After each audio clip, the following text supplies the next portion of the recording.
the 10th Hebrew letter is a Yud. A Yud can be written with one letter, Yud, which is 10. It can be written with three Hebrew letters, Yud, Vav, Dalet. 10, 16, Dalet is 4, is 20. So all of a sudden, the first of the letters in God's most holy name isn't equal 10, it equals 20. And there are various systems of and ways of writing the letters. Hey. Hey can be written with one letter Hey. It can be written with a Hey Aleph, which then equals 6. Or it can be written with Hey Hey. Then it equals 10. 5 and 5. So the Kabbalah teaches us that I don't know if there's an English word, the vowelization, the way you write the vowels depends on the content of what's taking place at the time. So, and what's the difference? The difference is that if you take all the 4 letters and you spell them in 4 different ways, you either get 45, total equal 45, 52, 63, or 72. 4 different variations of the same 4 letters spelled, filled in various ways create a numerical value, either 45, 52, 63, or 72. When we're talking about the energy of chaos, which is called Tohu, which we discussed at length in the last chapter, the last essay, that's associated with the name of God that equals 63, Sag. Sag is the Hebrew for Samach and Gimel, 63.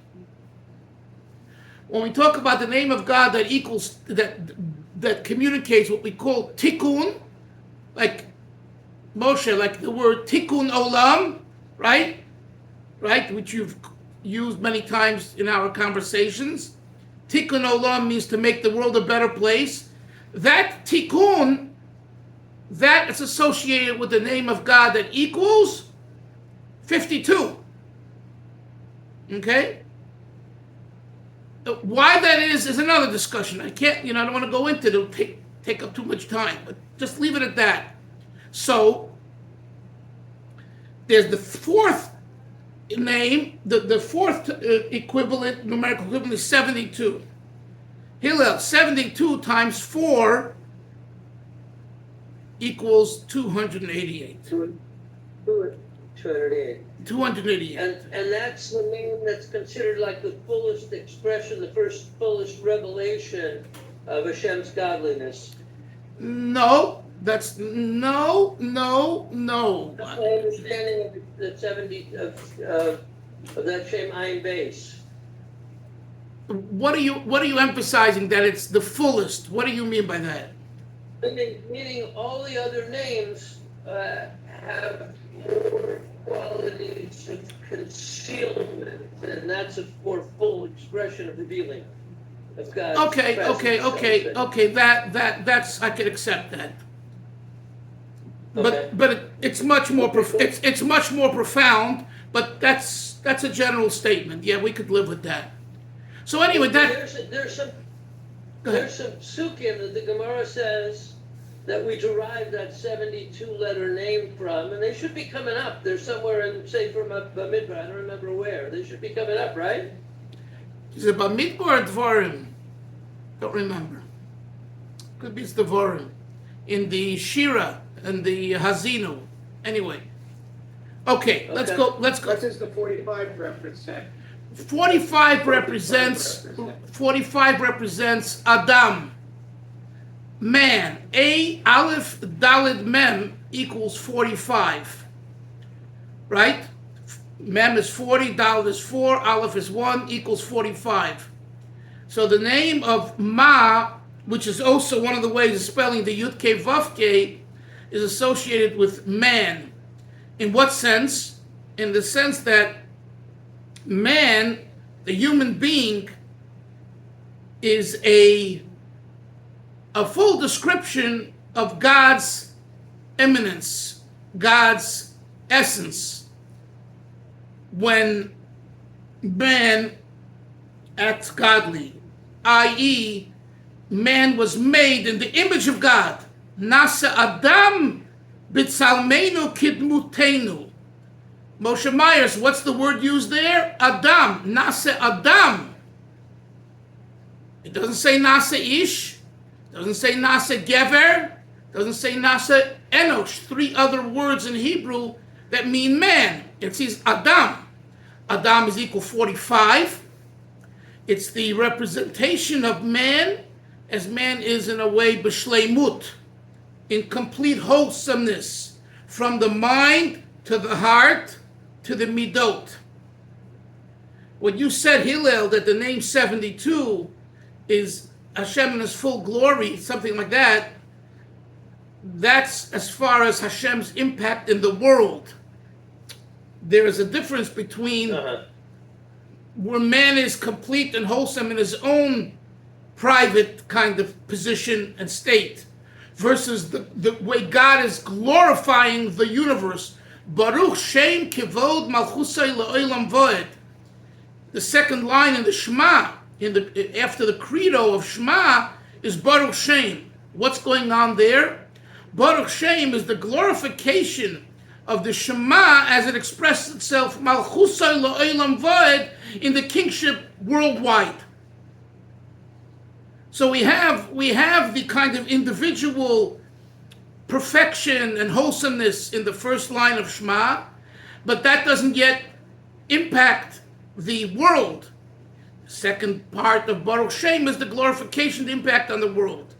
So that would maybe be a difference between the name 45, Adam, versus the name that equals Ayin Bay 72. So I'm glad we had an opportunity, Hillel, to learn some Kabbalah this morning. Now let's get to Tanya.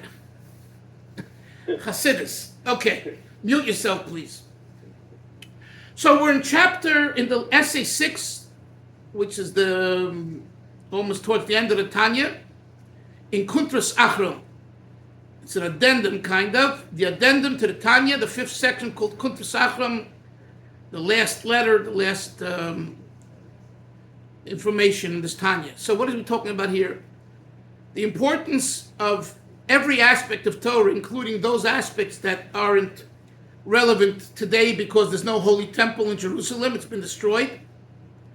And even when there was a temple, Moshe, there's certain mitzvos, certain deeds in the Torah that unless you do them right with all their details, they'll never happen. I'll give you an example, Moshe. For example, the whole idea of capital punishment, and there is capital punishment in the Torah. The Gemara says in Sanhedrin, it was so unusual. And if a court actually ruled that they're going to kill someone because they deserve to be killed, it was called a killing court. Because in order to put the death sentence on someone, there's so many details that are necessary, which are virtually impossible to put them all together. It's called Chakiros Udrishas. The Gemara in Sanhedrin, those that study Talmud Sanhedrin, speaks about this at great length. The seven inquiries. And they're very cumbersome and detailed. And if you don't, and if even if one of the 7 are not fulfilled, can't put the check to the box of all 7, you can't kill the person, even though you have 6 out of 7. So this is how, in a way, non-relevant these laws are, seemingly. This mitzvah is. And yet we find it in the Torah. So what's the purpose? So the Alter Rebbe explained to us over here that there's a concept called the negative energy, i.e. klippa. Klippos is the plural. The husk, the shell that conceals God. And that's a reality, and it leaves what we would call today bad vibes. Okay, and they're really true. the world when we create klipa. You don't want to be around that because it's not a good place. It's not a good place spiritually. It's full of contaminated, ugly, sinful, chaotic, bad energy. Stay away, stay far away. But we don't. We indulge. We give into our pleasures. Right? We're frail. We're human. So the Alter Rebbe says, when you learn Torah about those negative commandments, you have a way of elevating those negative things. And this, he explained a verse in Psalms, chapter 119, where King David HaMelech, who's the king of the Jewish people, David Melech Israel, he calls Torah a song. And the Gemara says because of that he was punished, that he forgot a law in the Torah. What's the law? The law is that the holy ark of the temple was not to be placed on any wagon. You had to carry it. Last week's parsha we read about the children of Levi, Kahos, Gershon, Kahos, Merari. Kahos, his job was to carry the ark. They had staves, and the staves went into the ark, and there were 4 people on all ends, and you carried the ark. That's what the Torah says. Out of the honor, you don't put it down. Well, David HaMelech forgot the law, and he instructed Uzzah, one of his generals, and he put it on a wagon. And because of that, the ark was captured, and that's a violation of Torah law. Because of that, the ark was captured by the Philistines, which our friends here in Eretz Yisrael, they live in that region near where the Philistines captured it, not near, but and they don't live in the Philistines area. But when David retreated, brought back the ark from the Philistines after he won the war over the Philistines, they passed on the way to Jerusalem. They passed Bet Shemesh. They passed that general area, and if you go there today, you'll see names of cities that are mentioned in the Bible, in Tanakh. The same names. Now again, geographically, were they exactly in the same location? That's a whole discussion by historians. But the general name denotes and comes from the Bible, the Tanakh. And it says clearly they came from Philistine, they went here, and he brought it all back. Right? But he was punished.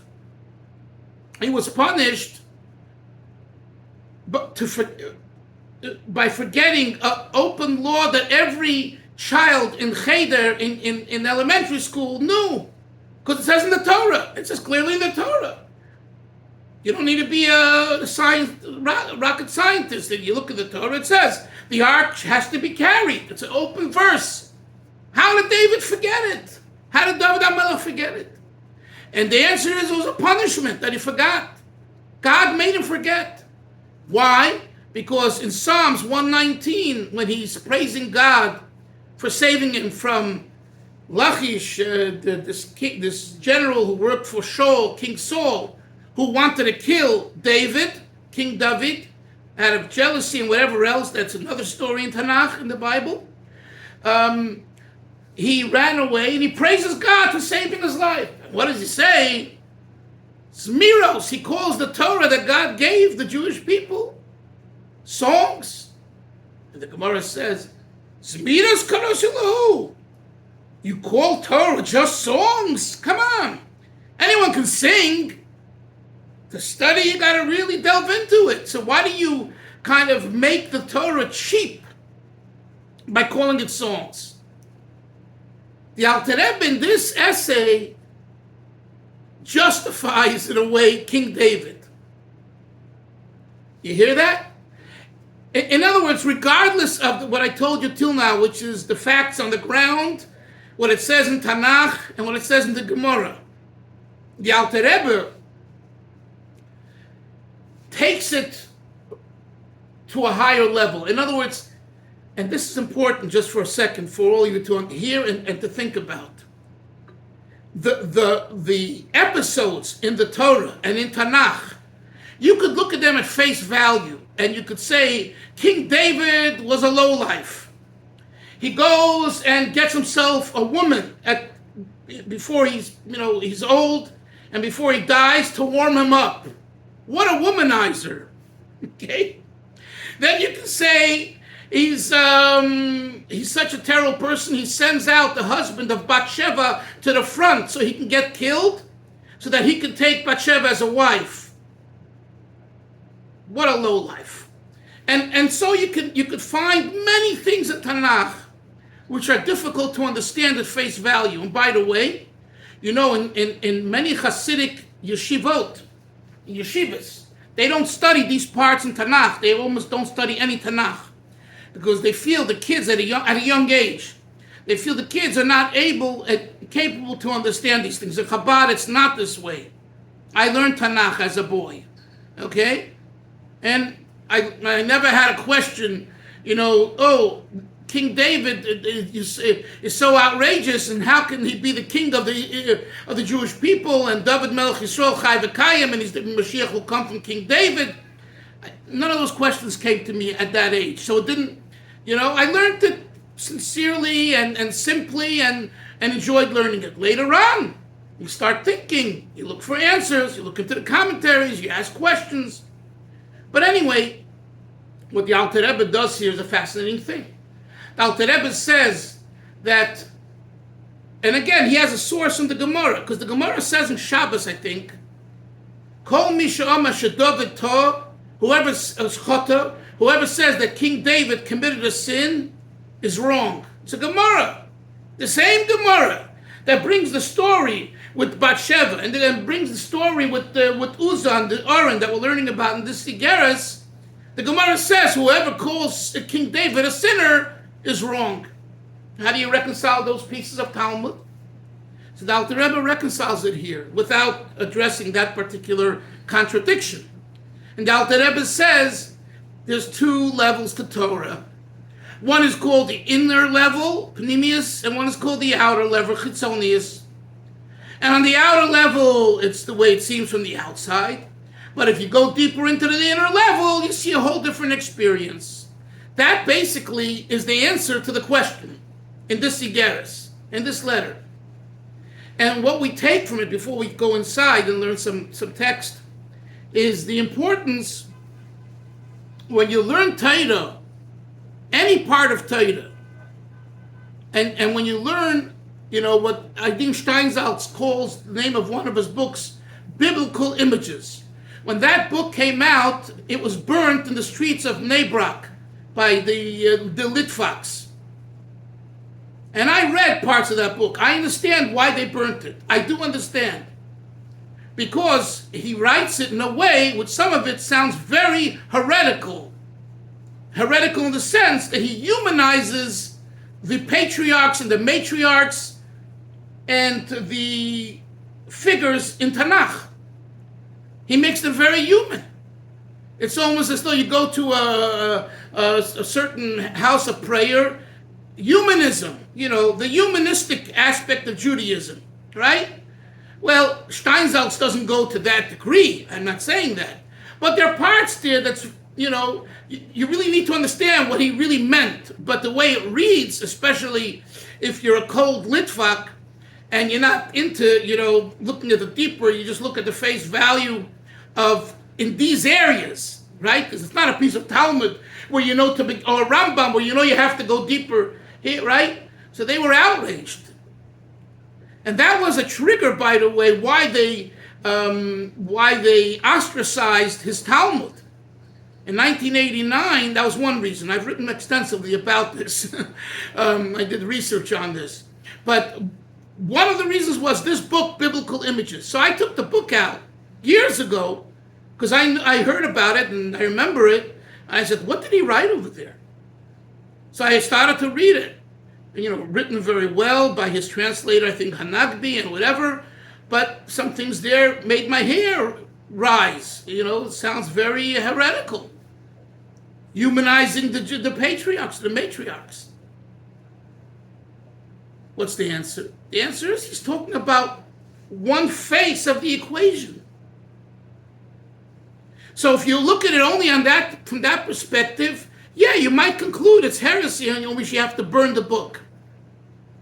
But the Alter Rebbe here, this is a chapter, this is an essay, where the Alter Rebbe clearly says there's two aspects to Torah. There's the song of Torah, and then there's the essence of Torah.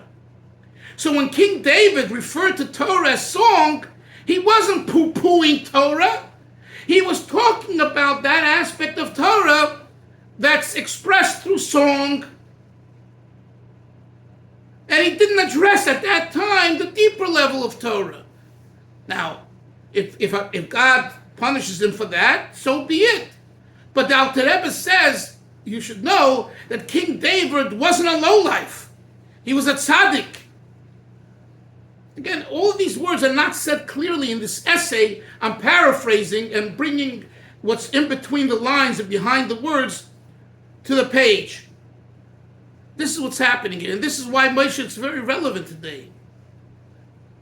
It's relevant, because we're so accustomed, especially in all of our communities, where I just had it this past week. I interviewed someone. It's a part of a 10 segment interview that's already, we released 8 parts. Rabbi Levine from Tel Aviv, who I've told you about. And one of the discussions was about Rabbi Shach, the head of the Ponovitz group, who was known as an ardent opponent of the Lubavitcher Rebbe, and others as well, but mainly Chabad and the Rebbe. And during the 1980s, it was the peak of the rise and later fall of this movement. I mean, fall in the sense that it ceased. After the Rebbe passed away and Rav Shach passed away, it died down. And today, one of the co-rabbis of Bnei Brak is Rabbi Landau, a Chabadnik. And what they don't know, or maybe they do know, is I think that he has some Mashiachistic leanings, but he doesn't speak about it, and he doesn't wear a big Yechi yarmulke. But his father and grandfather were both the chief rabbis of Bnei Brak, and the mayor of Bnei Brak, during the time of his grandfather, promised his grandfather that he will be the Rav, and he kept the promise. And trust me, at the time, with this machlekes, with the Lubavitch, Chabad, and the Misleading of Bnei Brak, they didn't want to have any of that, but they lost. Because he said, the mayor of the city said, I have a promise, a commitment to Rabbi Landau, and that's the way it's going to be, and you guys will fight out your politics in the Beis Medrash. Right? But as Rav Shach passed away, the Rebbe passed away, it dissipated, and today, as I said, Rabbi Landau's grandson is one of the Rabbanim, and everyone's living in peace. And they sing Tzom L'cho Nafshi, the Rebbe's song, in Ponovitz, at Ne'ilas Chag, when they conclude the holiday. And other times. And they sing the Alter Rebbe's Niggin. I mean, could you imagine? So it's a whole different time. But let's... So I interviewed this Rabbi Levine because he was in the heart of it, both in America in the 70s and in Israel in the 80s. And I brought up this topic really to elicit from him his feelings. So I played devil's advocate, and I said, I don't think that Rabbi Shach is so bad. Now, for Lubavitcher to say that, it's like committing suicide. Okay? My phone hasn't stopped the last week. And I don't pick up the phone anymore because, there are radicals. We got radicals. And even those that are, not those that radical, but they think I'm out of my mind. And a lot of people know me, and I know them. We go back 40, 50 years. It's like, what happened to you, Dalfin? You became a Misleading? What are you? You lost your marbles? And I try explaining to them, but that's why I say it's no use. Now I don't take the calls anymore, right? Say whatever you want, but I'm not bothering myself with it. I say to them, a good interviewer, which I consider myself to be, Baruch Hashem, and have many people who've told me that, says controversial things to elicit information from the interviewee. And that was my purpose. He's the one that was a grown man in the 70s and 80s. I was still a teenager. I got the information, and I did live through some of it, but not the way he did. He was a secretary for Rabbi Moshe Feinstein at the Ekudas Rabbanim. He had all the Litvak Rabbanim come to him for various things. So this is a man that's in the know.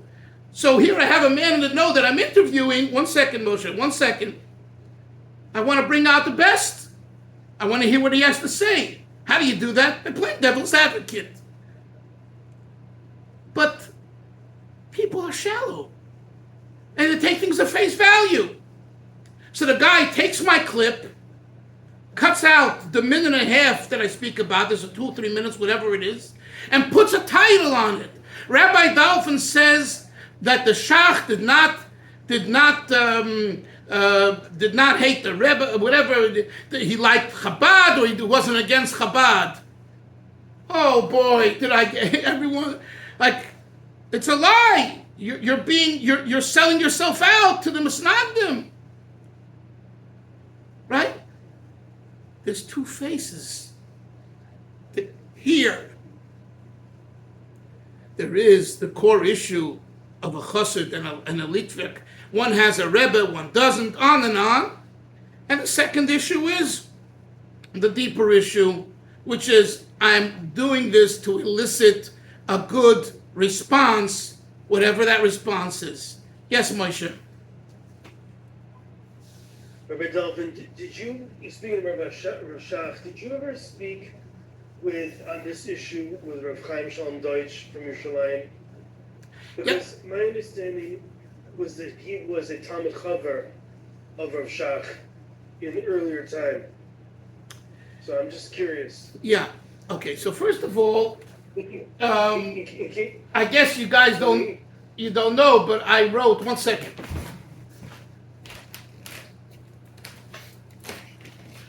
What does it say here? Chabad and Ponovitz. Okay. I wrote a whole book on this. And I interviewed for this Rabbi Deutsch. But it was a very brief interview, and it was over the phone. For such an interview, it needed to be face-to-face, and I wasn't there. Number 3, right. He didn't, it was very noticeable, he didn't want to say much. And so, yes, he was, I don't know if a Talmud Chaver, he was a very good, close Talmud to Rav Shach. And he said that, there were certain disagreements between him and the Rebbe. My conclusion, and I put it in here based on speaking to him, is that he wasn't someone who, quote, hated Chabad or hated the Rebbe. He misunderstood them, and he had a different opinion. No one's going to say, anyone that says that he understood the Rebbe, it's just factually not the case. Rav Shach was interested in one thing, Gemara, Rashi, and Tosfos. Okay? And the Talmidim and Ponovitz. The Babitcher Rebbe was a manik. Rabbi Soloveitchik said it. He's not just a localized Rebbe for a few, no good for nothings that have nothing to do with waste of time and drink vodka. He was a global leader. So you're talking about two different people. They could say whatever they want. Rav Shach was put on a pedestal by the people, but he was a Rosh Hashiva from his youth in Lita, then came to Eretz Yisrael. He was in Yeshivas Hadorim, which people don't know, and the Litvaks do know, but they don't want to say it, which is a Mizrachi Yeshiva, which is against the Shita of the Litvaks. That's where he was in the 1940s, and then he lost his job, Then he came to Chabad for a job. It didn't work out. Okay? And then he got into Ponovitz, and he was a third wheel in Ponovitz. Sorry to say. Till the 70s, he was a third wheel because there was Rav Rozovsky, the famous Rosh Yeshiva, Rav David Povarsky. There was giants who were the heads of the yeshiva through the appointment of Rav Kahaneman. When they passed on, and many other things, and then came that whole period of the late 70s into the 80s with the Yated and the Gimel, and then there was the fight against the Gerer, the Aguda. There's a lot, we could talk for hours about this. That's when he rose to power, and he had a sharp tongue, no question about it, and he was charismatic, and he had the followers. He had the army, the Litvish army. So they all, gathered around him, supporting this cause, and it spilled over to America with the rabbis, Rabbanim, Gedolim here, and they made of it basically a machlekes.